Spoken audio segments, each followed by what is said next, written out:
पाकिस्तान जब से कायम हुआ है, पाकिस्तान के अंदर जो कुछ आज तक बुरा हुआ है, आज तक पाकिस्तान में जितने भी मसाइल हैं और जो भी गलत काम हुआ है, उसकी असल वजह इमरान खान है।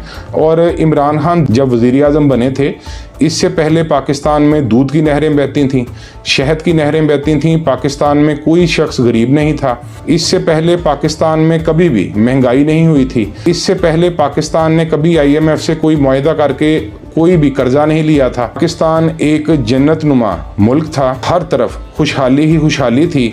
नवाज शरीफ ने मुल्क को इतनी ज़्यादा तरक्की दे रखी थी कि हर तरफ लोग सारा दिन और सारी रात ना सिर्फ नवाज शरीफ को दुआएं देते थे, बल्कि वो पाकिस्तान के अंदर झूमते थे और हर वक्त हर चेहरे पर मुस्कुराहट नज़र आती थी। किसी जगह पर भी कोई मसला ही नहीं था।